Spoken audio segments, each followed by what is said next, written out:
He is a dedicated and compassionate individual who has been a tremendous support to our students throughout their academic journey. His commitment to the well-being and success of our students has made a significant impact on our community. Our top 1 counselor in Mangaldan, Pangasinan, Honorable Aldrin O. Soriano, Chairperson on Committee on Education. Let's give him a round of applause, please.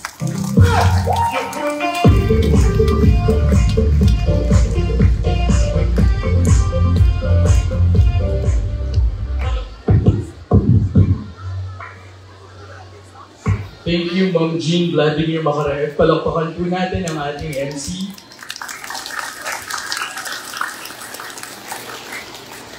Sa ating ina ng Bayan ng Mangaldan, ang first ever Alumni Association President ng Mangaldan Central School at ang first ever lady elected mayor sa Bayan ng Mangaldan, Mayor Bonape de Vera Paraino. Palakpakan po natin si Mayor. Ang ating Assistant Schools Division Superintendent, Dr. Russell Jean Tamayo, Sir. Ang ating Public Schools District Supervisor, Dr. Jerome Paras, Sir. Sa ating Principal na napakasipag at napakaganda, Dr. J. Vivar, Ma'am. Our guest of honor and speaker this afternoon, mapalad tayo at kasama natin sila, Dr. Marian Grace Dulay, Ma'am, at ang kanilang pamilya, ang kanilang mother na nandito rin po. Sa aking mga kasamahan na public servants sa punong barangay ng Barangay Poblasyon, Kapitana Vilma Galvan, Kap. Sa PTA President at Barangay Kagawan ng Barangay Poblasyon, Barangay Kagawan Jojo Fabia. Pare. Our focal person for grade 6, Ma'am Angelita Ubaldo, Ma'am. Sa ating Teachers Club President, Ma'am Rizel de Vera, at sa Masters Teachers Club President, Ma'am Ana Marie Serra, sa lahat ng mga guro at lahat ng mga magulang, mga lolo at lola, at syempre sa ating mga graduates ngayong hapon, magandang hapon po sa inyo lahat. Ay, teka lang, nakalimutan ko po pala ang aking kasama ngayong hapon, ang nag-iisang asawa ni Consi Aldrin, si Ma'am Lyle Soriano. Nakalimutan talaga, no? Unang-una, personal po kaming nandito sa lahat ng graduation na ngayong araw dahil ngayon, ang huling araw ng graduation, no? Tiniyak po namin na makapunta po dito sa graduation ng Mangaldan Central School. Dahil bukod sa tayo ay lingkod bayan bilang konsihal, tayo rin po, si Consi Aldrin, ay produkto din ng Mangaldan Central School. Napakaswerte nyo ng batch 2024 at meron kayong venue tulad nito. Nung grade 6 ako, 2 beses kami graduate. Yung unang gabi, no? Unang gabi, inulan doon sa plaza. Yung mga kaklase ko na nakagown, hindi na nasuot yung gown nung ikalawang gabi. No? Kaya mapalad po ang batch ninyo dahil meron dito. Kaya palakpakan naman natin si Mayor Bona dahil naisip nila ang ganitong inisyatibo para sa inyo mga kabataan. Pangalawa, nandito rin po tayo dahil bilang chairman, bilang konsihal, mapalad tayo bilang maging mapili na chairperson ng Committee on Education sa Sangguniang Bayan ng Mangaldan. At dahil po doon, ano ba ang trabaho ng chairperson ng Committee on Education? Tayo po ay miyembro ng Local School Board, no? Ang Local School Board, sila po ang nagdedesisyon kung ano at saan gagastusin ang Special Education Fund. Last week lang, naaprubahan ng Local School Board ang dagdag 500,000, kalahating milyon na maintenance and other operating expenses sa mga public school dahil sa inisyatibo ni Mayor Bonafe de Vera Paraino. Yun po ay itinulong sa mga paaralan dito sa bayan ng Mangaldan. Inaprubahan po ito last week dahil naniniwala kami ito ay makakatulong sa mga public school sa Mangaldan bilang suporta sa administrasyon. Pangatlo, my dear graduates, ito na ang moment ninyo. Malayo na ang narating nyo mula kinder, nursery, grade 6. Pero malayo pa ang inyong darating, ang inyong pupuntahan.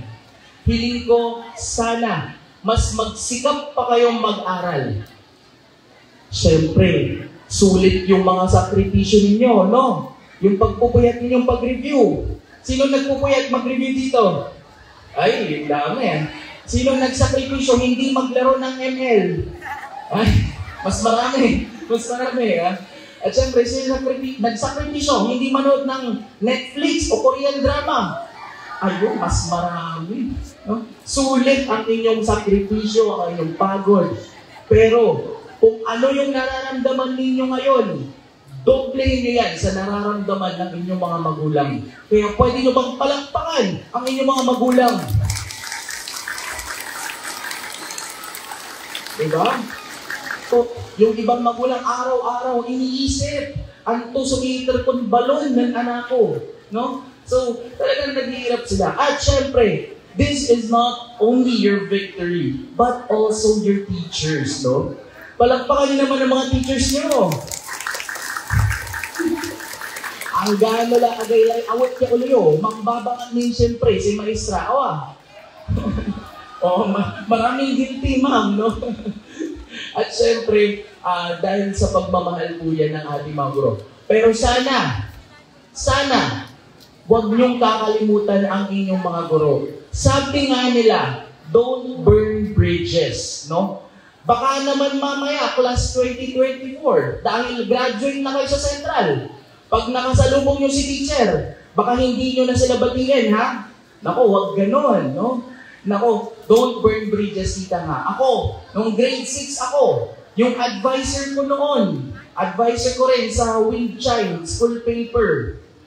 Mula noon hanggang ngayon siya na ang supervisor naman sa District 2, si Dr. Minerva Serafica. Hanggang ngayon, graduate ako 2004, hanggang ngayon, siya pa rin ang isa sa mga advisors ko, no? Kaya, palapakan yung mga teachers, no? Mahalin niyo yung mga teachers, no?